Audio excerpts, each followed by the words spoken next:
एक लड़का ड्रमर था। वह अकेला ही मैदान में चला जा रहा था। चलते चलते वह एक झील के पास पहुंचा। वहां उसके किनारे पर उसे सिल्क के 3 दुपट्टे दिखाई पड़े। सचमुच ये दुपट्टे तो बड़े महीन हैं, वह बोला, और उसने उनमें से एक अपनी जेब में रख लिया। इसके बाद वह अपने घर चला गया और उस मिली वस्तु पर आगे कोई और सोच विचार किए बिना अपने बिस्तर पर जा लेटा। जैसे ही वह सोने के लिए प्रयत्न कर रहा था, उसे कुछ ऐसा लगा कि कोई उसका नाम लेकर उसे पुकार रहा है। उसने उधर कान किए और एक स्पष्ट आवाज उसके कान में पड़ी, ड्रमर ड्रमर, तनिक जागो, कोई कह रहा था। रात इतनी गहरी थी कि वह किसी को देख तो नहीं पाया, लेकिन उसे इतना आवश्यक महसूस हुआ जैसे कि कोई एक आकृति उसके पलंग के तले में ऊपर नीचे तैर रही है। तुम क्या चाहते हो? उसने पूछा। मेरा वह वस्त्र जिसे तुम नदी के तट से पिछली रात को ले आए हो, मुझे वापस कर दो, उस आकृति ने उत्तर दिया। वह तुम्हें मिल जाएगा यदि तुम मुझे यह बता दोगी कि तुम कौन हो, ड्रमर ने उत्तर दिया। आवाज़ बोली, मैं एक शक्तिशाली राजा की लड़की हूँ, लेकिन मैं एक जादूगरनी के प्रभाव में हूँ और शीशे के पहाड़ पर निर्वासित कर दी गई हूँ। मुझे प्रतिदिन अपनी 2 बहनों के साथ झील पर स्नान करना पड़ता है, लेकिन इस समय बिना वस्त्र के मैं दोबारा उड़कर वापस नहीं जा सकती। मेरी बहनें तो बहुत देर पहले ही उड़ के जा चुकी है, लेकिन लाचार हो मुझे पीछे रुकना पड़ा है। ड्रमर बोला, धीरज रखो बच्चे, मैं निश्चित ही तुम्हें वह दे दूंगा।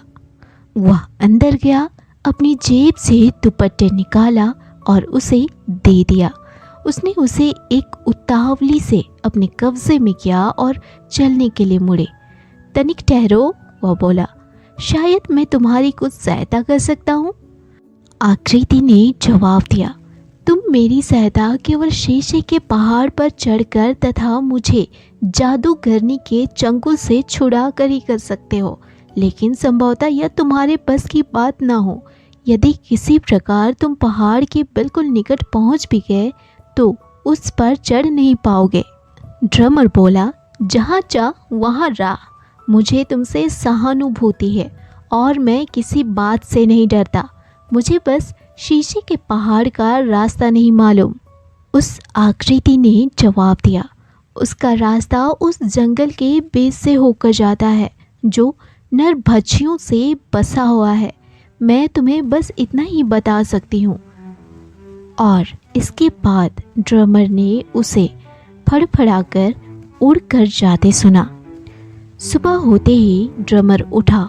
उसने अपना ड्रम कंधे पर लटकाया और निडरता से नरभक्षी जंगल में जा पहुंचा। जब वह कुछ दूर चल चुका तो उसने आसपास देखा, लेकिन उसे कोई दैत्य नहीं दिखाई दिया। उसे सूझा, मुझे इन आलसियों को जगा ही देना चाहिए, और उसने अपने ड्रम पर धम धम करनी शुरू कर दी, जिससे पक्षी डर गए।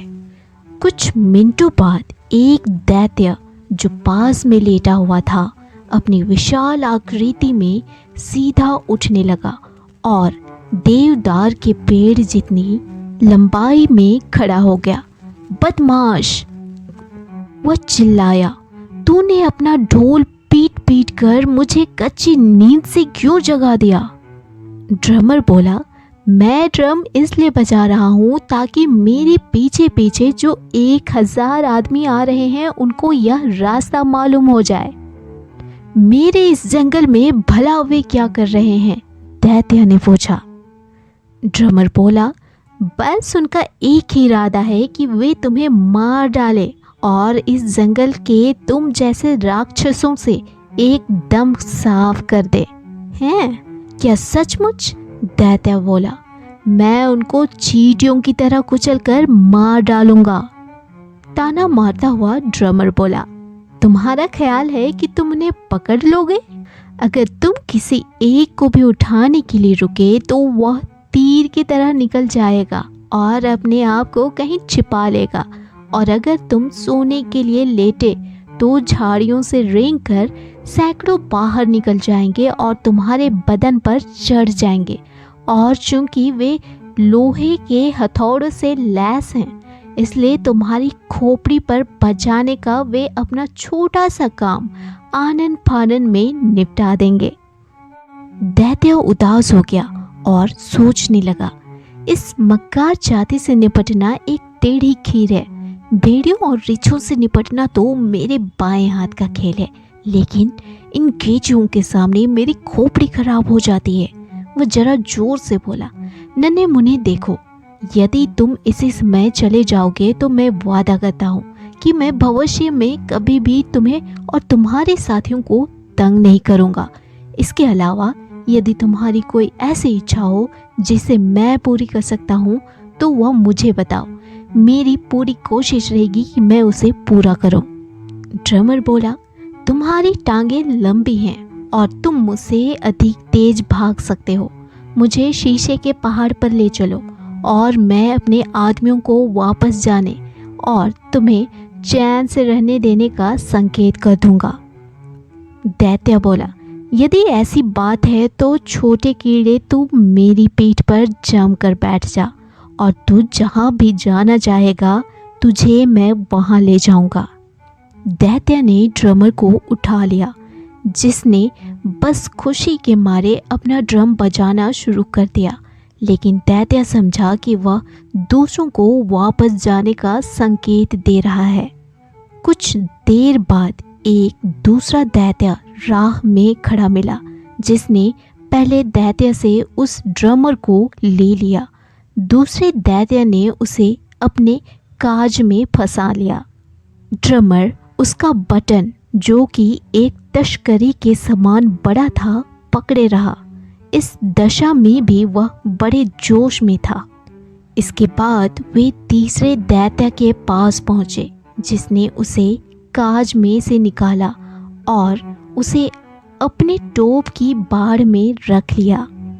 ड्रमर ऊपर नीचे उछलता रहा और वह दूर के पेड़ों की चोटियों को भली प्रकार से देख सकता था। जैसे ही उसकी निगाह कुछ दूर एक पहाड़ पर पड़ी तो वह मन ही मन सोचने लगा, निश्चय ही यही शीशे का पहाड़ है। और था भी वही। दैत्य को उसकी तलहटी पर पहुंचने में बस 2-4 कदम ही लगे। दैत्य ने जब उसे नीचे उतार दिया तो ड्रमर ने उससे इच्छा प्रकट की कि वह उसे पहाड़ की चोटी तक ले चले। लेकिन दैत्य अपनी दाढ़ी में कुछ बुदबुदाया और जंगल में वापस चला गया। अब ड्रमर बेचारा इतने ऊंचे पहाड़ के नीचे अकेला खड़ा था। उस पहाड़ की ऊंचाई भी बहुत थी। यदि सामान्य 3 पहाड़ों को एक के ऊपर एक रख दिया जाए तो उनकी ऊंचाई उसके बराबर होगी। इसके अलावा वह पारदर्शी और इतना चिकना था कि मानो दर्पण हो। उसकी समझ में कुछ भी नहीं आ रहा था कि वह क्या करे। उसने उस पर चढ़ने का प्रयत्न किया, लेकिन निरर्थक, क्योंकि वह बार बार वापस लुढ़क जाता था। जब वह इससे परेशान था कि वह क्या उपाय करे, उसकी निगाह 2 लड़ते झगड़ते आदमियों पर पड़ी। वह उनके पास गया और उसे मालूम हुआ कि झगड़े की जड़ बस एक काठी थी जो जमीन पर पड़ी हुई थी। आप लोग भी अजीब किस्म के बेवकूफ़ हैं, वह बोला। एक ऐसी काठी के लिए लड़ रहे हैं जिसे रखने के लिए आपके पास घोड़ा भी नहीं है। हाँ है, यह काठी इतनी गुनी है कि इसके लिए लड़ाई मोल ली जा सकती है, उनमें से एक बोला। यदि कोई भी आदमी इस पर बैठे और कहीं भी जाने की इच्छा करे, भले ही वह पृथ्वी का दूसरा छोर ही क्यों ना हो, यह उसे वहाँ एक ही पल में पहुँचा देगी। यह काठी हमारी सम्मिलित संपत्ति है। इस पर अब मेरी बैठने की बारी थी, लेकिन यह मुझे बैठने ही नहीं दे रहा है। ड्रमर बोला, आप लोगों के इस झगड़े को मैं निपटाए देता हूँ। वह कुछ कदम आगे गया और जमीन में एक सफ़ेद डंडा गाड़ आया। फिर वह वापस आया और बोला, अब आप लोग उस डंडे तक दौड़िए और जो इसके पास पहले पहुंचेगा वही इस पर पहले चढ़ने का अधिकारी होगा। दोनों के रवाना होने के बाद कुछ कदम जाने के बाद ही ड्रमर एक उछाल में काठी पर चढ़ गया और इच्छा प्रकट की कि उसे शीशे के पहाड़ की चोटी पर पहुंचा दिया जाए। पलक झपकते ही वह वहां था। ठीक चोटी पर पत्थरों का एक पुराना मकान बना हुआ था।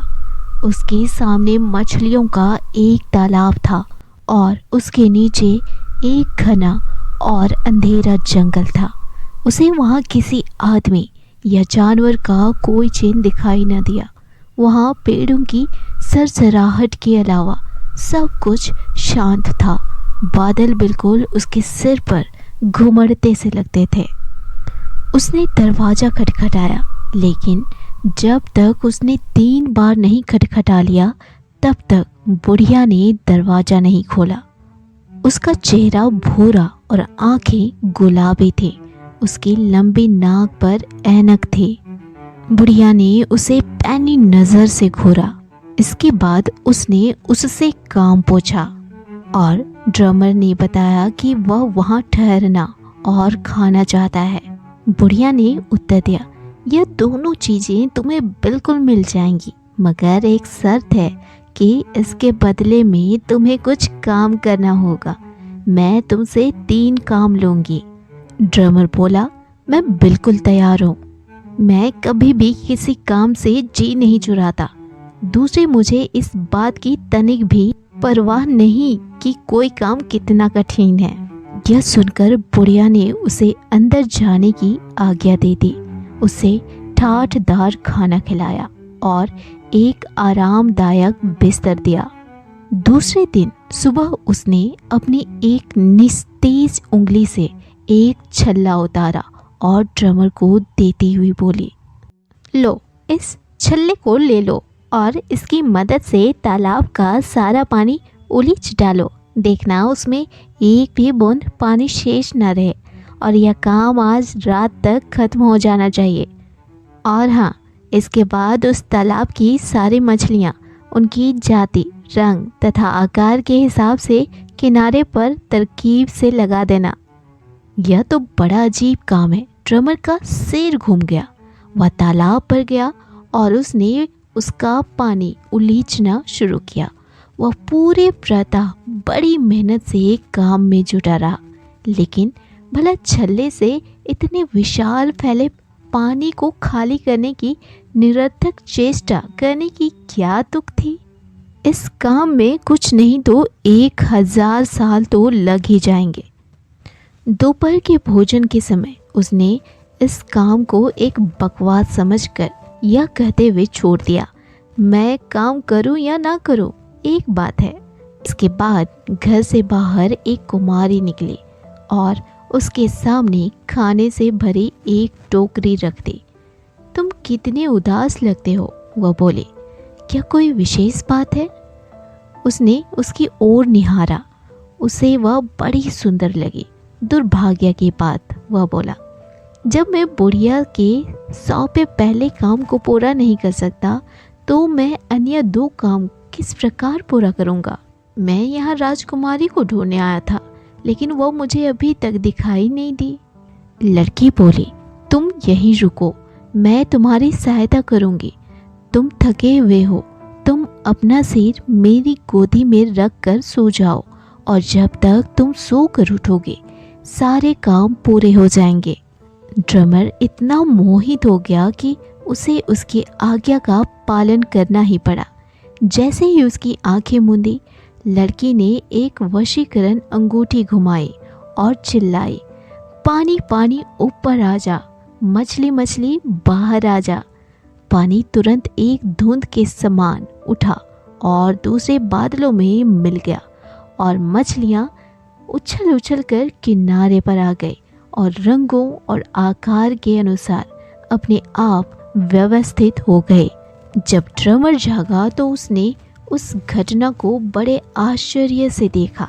लड़की बोली, एक मछली अपने साथियों में सम्मिलित नहीं है और बिल्कुल अलग अलग पड़ी हुई है। अगर वह बुढ़िया शाम को यह देखने आए कि उसके आज्ञा अनुसार सारे काम पूरे हो गए हैं तो वह एकदम कहेगी, भला यह मछली अलग क्यों पड़ी है? तो तुम उसी समय मछली को उसके मुंह पर फेंक कर मारना और कहना, यह तेरे लिए है बूढ़ी डायन। शाम को बुढ़िया आई और उसने वही प्रश्न किया तो उसने मुंह पर मछली मारी, लेकिन वह बिल्कुल ऐसी खड़ी रही जैसे कि उसके लिए यह कोई अपमान की बात ना हो।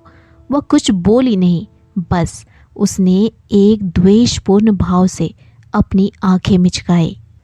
अगले दिन उसने चुटकी ली, भाई तुम्हारा कल का काम तो बड़ा आसान था, मैं आज कोई और कठिन काम दूंगी।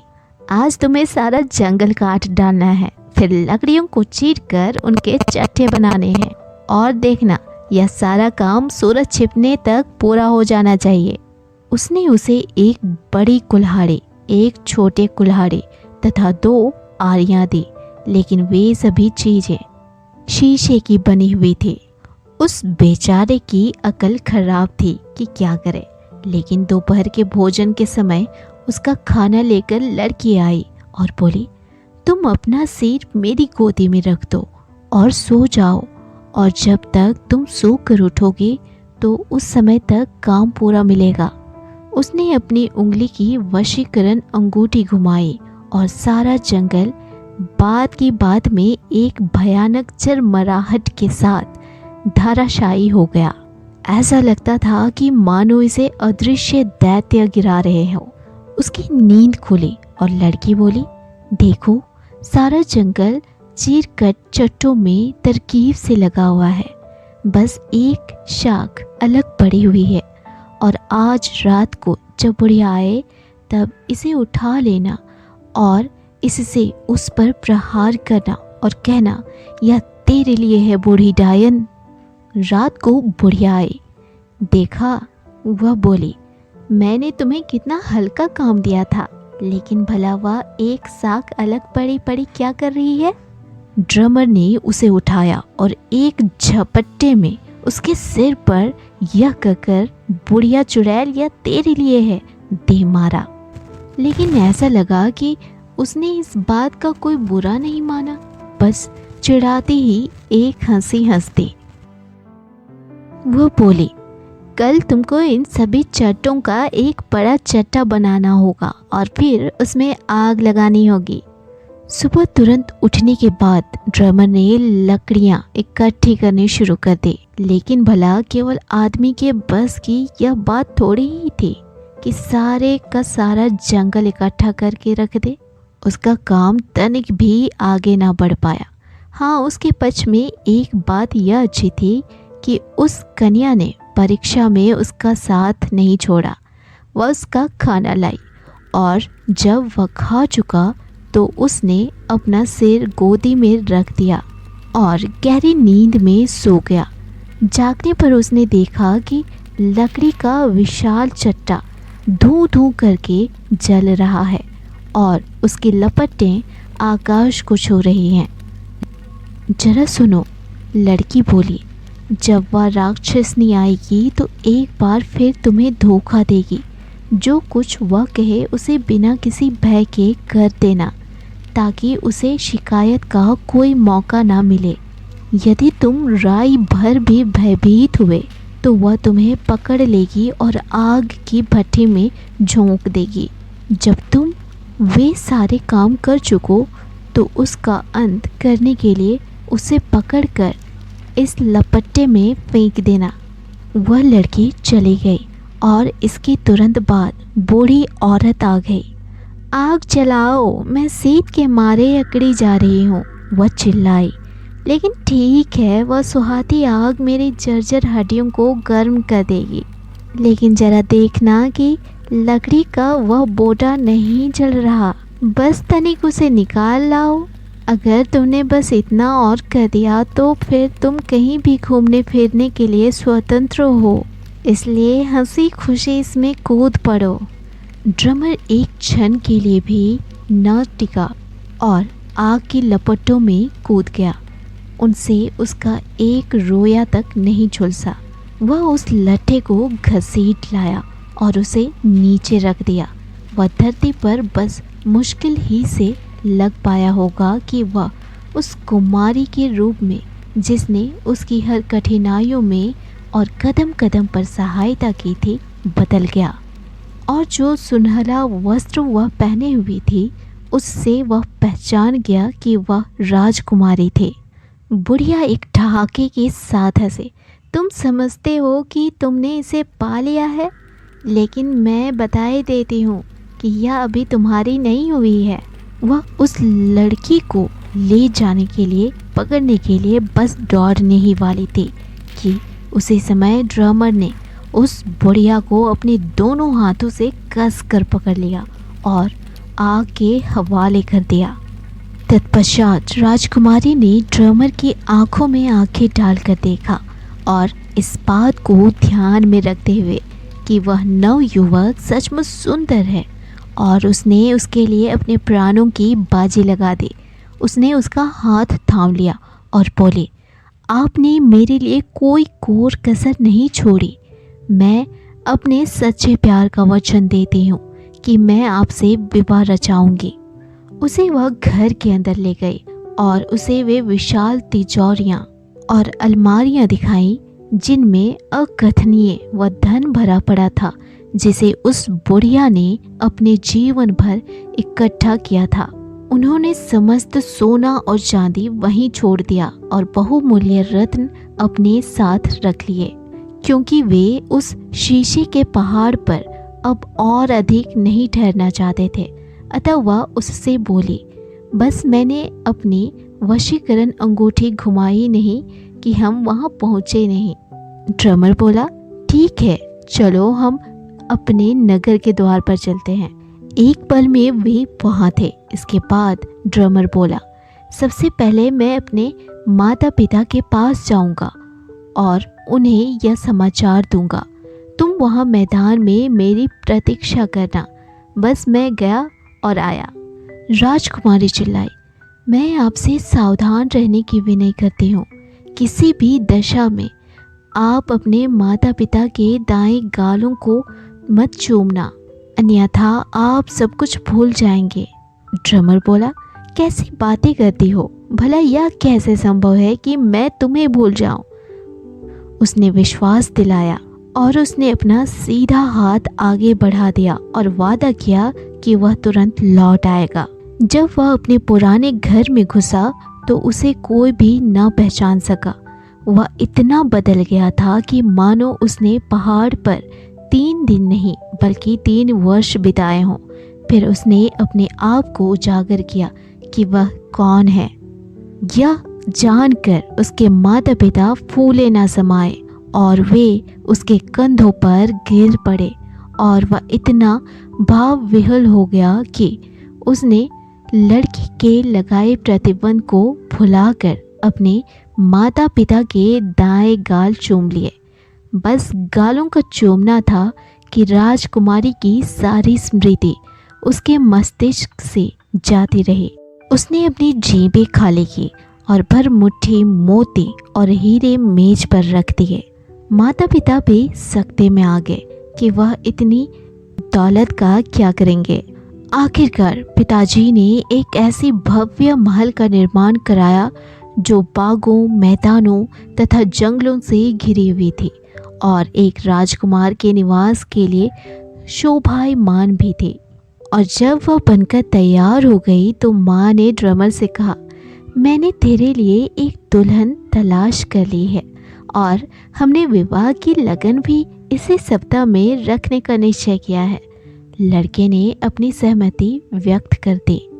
इस बीच बेचारी राजकुमारी नगर के सामने वाले द्वारों पर काफ़ी समय तक प्रतीक्षा करती रही और जब शाम हुई और वह वापस नहीं लौटा तो उसे विश्वास हो गया कि उसने अपने माता पिता के दाएं गालों को निश्चित रूप से चूम लिया है और वह उसके बारे में सब कुछ भूल गया है। उसका मन बड़ा भारी हो गया उसने इच्छा प्रकट की कि वह अब अपने पिता के दरबार में ना जाकर कहीं एकांत जंगल में एक मकान में रहेगी। वह हर रोज शाम को नगर का चक्कर लगाते और ड्रमर के घर के पास से गुजरते।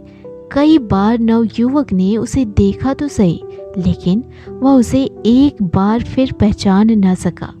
आखिरकार एक दिन उसने लोगों को यह कहते सुना, कल उसकी शादी होने वाली है, और उसने निश्चय किया, मैं उसे पाने के लिए एक प्रयास और करके देखूंगी। विवाह के समारोहों के पहले दिन उसने अपनी अंगूठी घुमाई और बोली, मुझे ऐसे वस्त्र चाहिए जो सूर्य की तरह चमकते हों। तुरंत वस्त्र उसके सामने उपस्थित थे। वे ऐसे दिखाई देते थे कि मानो उन्हें सूर्य की किरणों से बुना गया हो। जब मेहमान इकट्ठे हो गए तो वह हॉल में घुसे। उसके वस्त्रों की शोभा देखकर हर आदमी दंग रह गया। विशेष रूप से वधू और भी अधिक विस्मित थी। उसे बहुमूल्य कपड़ों से बड़ा लगाव था। वह उस राजकुमारी के पास गई और उससे पूछा कि क्या वह अपने वस्त्र बेचने को तैयार है।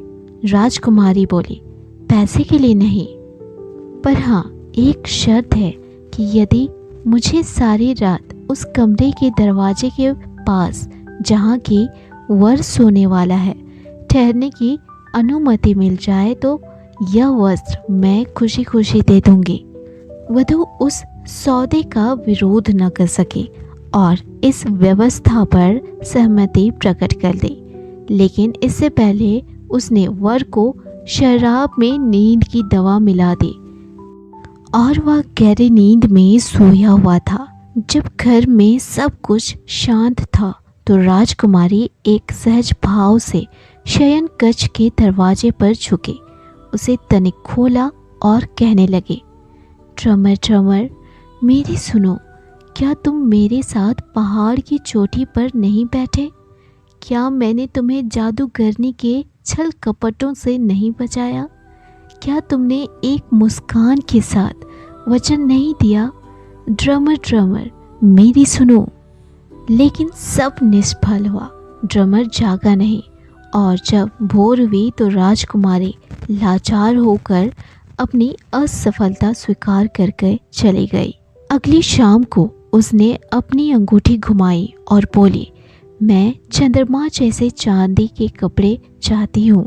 जब वह इन चंद्र किरण जैसे कोमल और झीने वस्त्र में प्रकट हुई तो उसने वधू की ईर्ष्या को बुरी तरह से उत्तेजित कर दिया।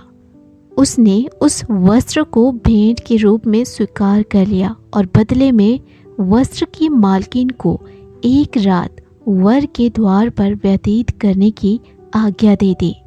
रात की खामोशी में उसने ड्रमर को एक बार फिर पुकारा, लेकिन वह तो तंद्रा की दवा में सम्मोहित पड़ा था, इसलिए वह जागा नहीं। और एक बार फिर प्रातःकाल राजकुमारी एक दुखी मन लिए अपने जंगल वाले घर को लौट आई।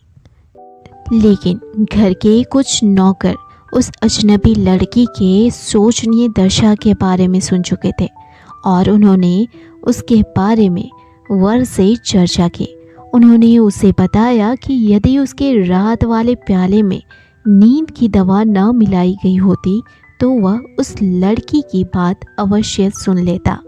तीसरी शाम को राजकुमारी ने अपनी अंगूठी घुमाई और बोली, मैं एक ऐसा वस्त्र चाहती हूँ जो सितारों की भांति झिलमिल करते हों। जब वह नाच घर में पहुंची तो वधू नए वस्त्र को देखकर आत्मविभोर हो गई और बोले, जैसे भी हो मैं इसे लेकर रहूंगी। और मालकिन उसी शर्त में देने को राजी हो गई। इस बार वर ने विश्राम पर जाने से पहले शराब नहीं पी, बल्कि उसे पलंग के नीचे उड़ेल दिया। जब सारे घर में शांति छा गई तो उसे एक कोमल आवाज़ सुनाई दी, ड्रमर ड्रमर मेरी बात सुनो, क्या तुम मुझे बिल्कुल भूल गए? अचानक उसकी स्मरण शक्ति वापस लौट आई। हाय, वह चीख उठा, मैं कितना विश्वासघाती और क्रूर हो गया। लेकिन वह चुंबन जो मैंने हर्षोरहित में अपने माता पिता के दाएं गालों का किया था, वही वास्तव में दोषा है। वह पलंग से एकदम कूदा और राजकुमारी का हाथ पकड़कर अपने माता पिता के शयन कक्ष में ले गया। देखिए, यह मेरी सच्ची वधू है, वह बोला। अगर मैं किसी दूसरी लड़की से विवाह करता हूँ तो इसके साथ एक भारी अन्याय होगा। विवाह के समारोह एक बार फिर नए सिरे से शुरू हुए और वे तीनों सुंदर परिधान पहली वधू के ही पास उसकी क्षतिपूर्ति के रूप में रह गए।